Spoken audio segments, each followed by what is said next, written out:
She was standing beside him when the clock struck 11. By midnight, she was gone. No screams. No drama. No trace. Just an empty space where the billionaire's wife had been moments before, and by morning, everything he'd built over 20 years would start crumbling like sand through his fingers. They found her wedding ring folded inside a white napkin at the coat check.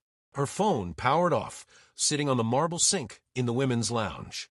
Her coat still hanging where she'd left it. But Evelyn Hale? Vanished. And here's what nobody understood until it was too late. She hadn't run away in fear. She had walked away with a plan so carefully constructed, so quietly executed, that by the time Richard Hale realized what was happening, the walls were already closing in. This isn't a story about a woman who broke. This is a story about a woman who remembered exactly who she was before the world convinced her to be smaller. Stay with me, because what happened next would expose the truth about power, silence, and the devastating cost of underestimating the person sleeping beside you. Who was Evelyn Hale before that night? Why would a woman with access to unlimited wealth, security, and status disappear without a single word to anyone? How did one quiet exit trigger a cascade of events that would bring a billion-dollar empire to its knees before the sun came up? Some people called it abandonment. Others whispered about a breakdown, a secret lover, even foul play. But the real story, the one that would eventually surface in court documents and sealed depositions, was far more calculated than anyone imagined. Because Evelyn didn't leave on impulse. She left on schedule, and every single move she made that night had been rehearsed in her mind for months. Before the gala, before the headlines, before the silence that would haunt Richard Hale for the rest of his life, there was just Evelyn Carter, a girl from Ohio who learned early that survival meant paying attention. Her father had been a factory supervisor who lost everything when the plant closed.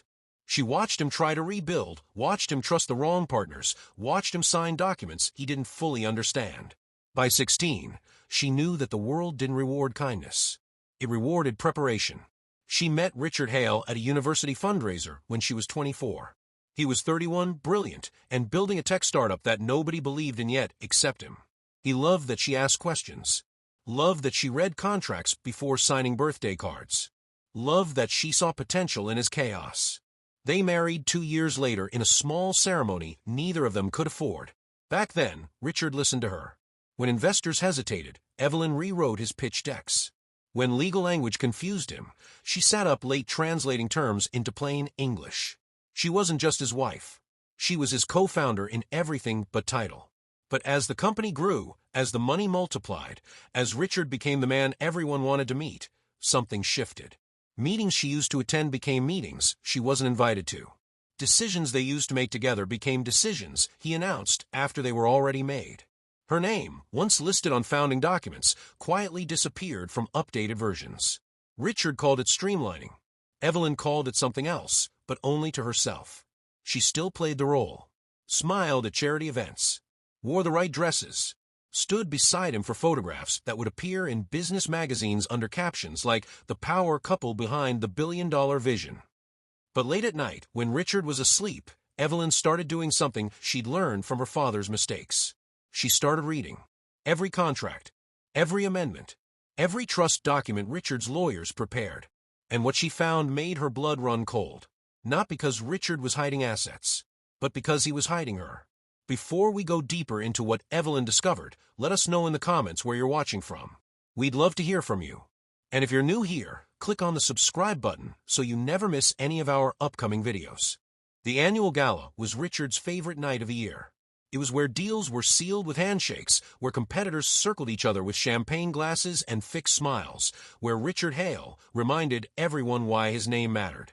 This year's event celebrated a merger that would double his company's valuation.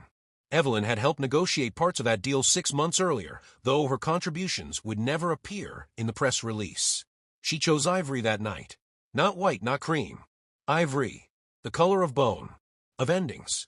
As they posed for photographs near the grand staircase, Richard leaned close and whispered, "Smile like you mean it. Tonight's important." She smiled. She always did.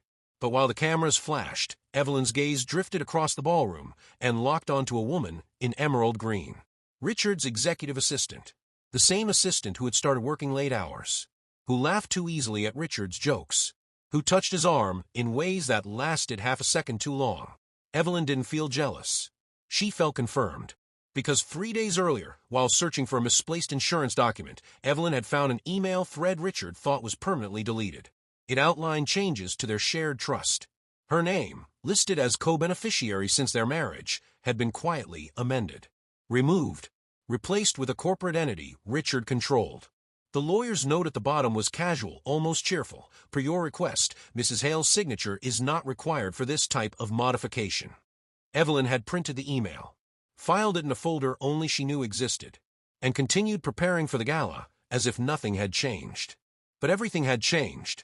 Standing in that ballroom, surrounded by people who saw her as decoration, Evelyn understood with perfect clarity. Richard wasn't just distancing himself emotionally. He was erasing her legally. And tonight, while everyone celebrated his success, he believed she would stand there smiling, oblivious, convenient. So Evelyn made a decision.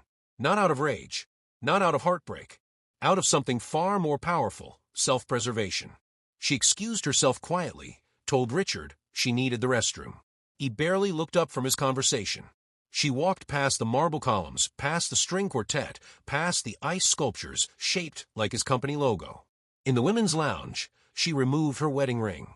14 years, 3 carats, purchased back when Richard still asked her opinion on everything. She folded it carefully inside a monogram napkin and handed it to the coat check attendant with a calm smile. Please make sure Mr. Hale receives this. Then she walked out the side entrance into the November cold, wearing only her gown. No coat, no phone, no goodbye. If this story has you leaning closer, comment, I'm still watching. Some truths are only understood by those who stay until the end. Richard didn't notice Evelyn was gone until the speeches began. He scanned the crowd, expecting to see her near the front. When he didn't, he assumed she was networking, doing what she did best, making people feel important. By the time the gala ended at midnight, he was annoyed. By the time he arrived home at 1 a.m. to an empty house, he was concerned.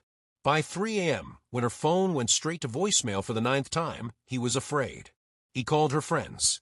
None had seen her. He called hospitals. No admissions matching her description.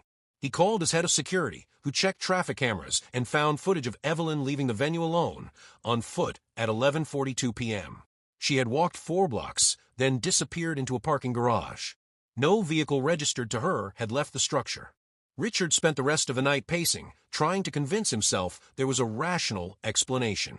Maybe she'd gone to a hotel to cool off after an argument he didn't remember having. Maybe she needed space. By dawn, he was drafting a missing person report when his lawyer called. Richard, we have a problem. The problem was this. Someone had filed an emergency injunction freezing all accounts linked to the modified trust. The filing claimed financial coercion and unauthorized removal of a legal co-beneficiary. It had been submitted electronically at 11:58 p.m. the night before. 2 minutes before midnight. 16 minutes after Evelyn walked out of the gala. The lawyer's voice was tight. Did Evelyn know about the trust amendment? Richard's silence was answer enough. By 9 a.m., reporters were calling. By noon, board members were demanding explanations. By 2 p.m., federal regulators announced a review of the company's financial structures, triggered by concerns about spousal asset manipulation. Richard sat in his office, surrounded by lawyers, and realized with creeping horror that Evelyn hadn't just left. She had detonated a carefully placed charge on her way out. And the explosion was only beginning. On the 4th day, a letter arrived at Richard's office. Plain envelope. No return address. Handwritten in Evelyn's precise script. It didn't contain accusations. It didn't demand apologies. It contained one paragraph. I didn't leave to punish you, Richard. I left because I finally remembered who I was before I became useful. You stopped seeing me years ago. I just stopped pretending not to notice. Everything I've done is legal. Everything you tried to do was not. The difference between us is that I never underestimated you.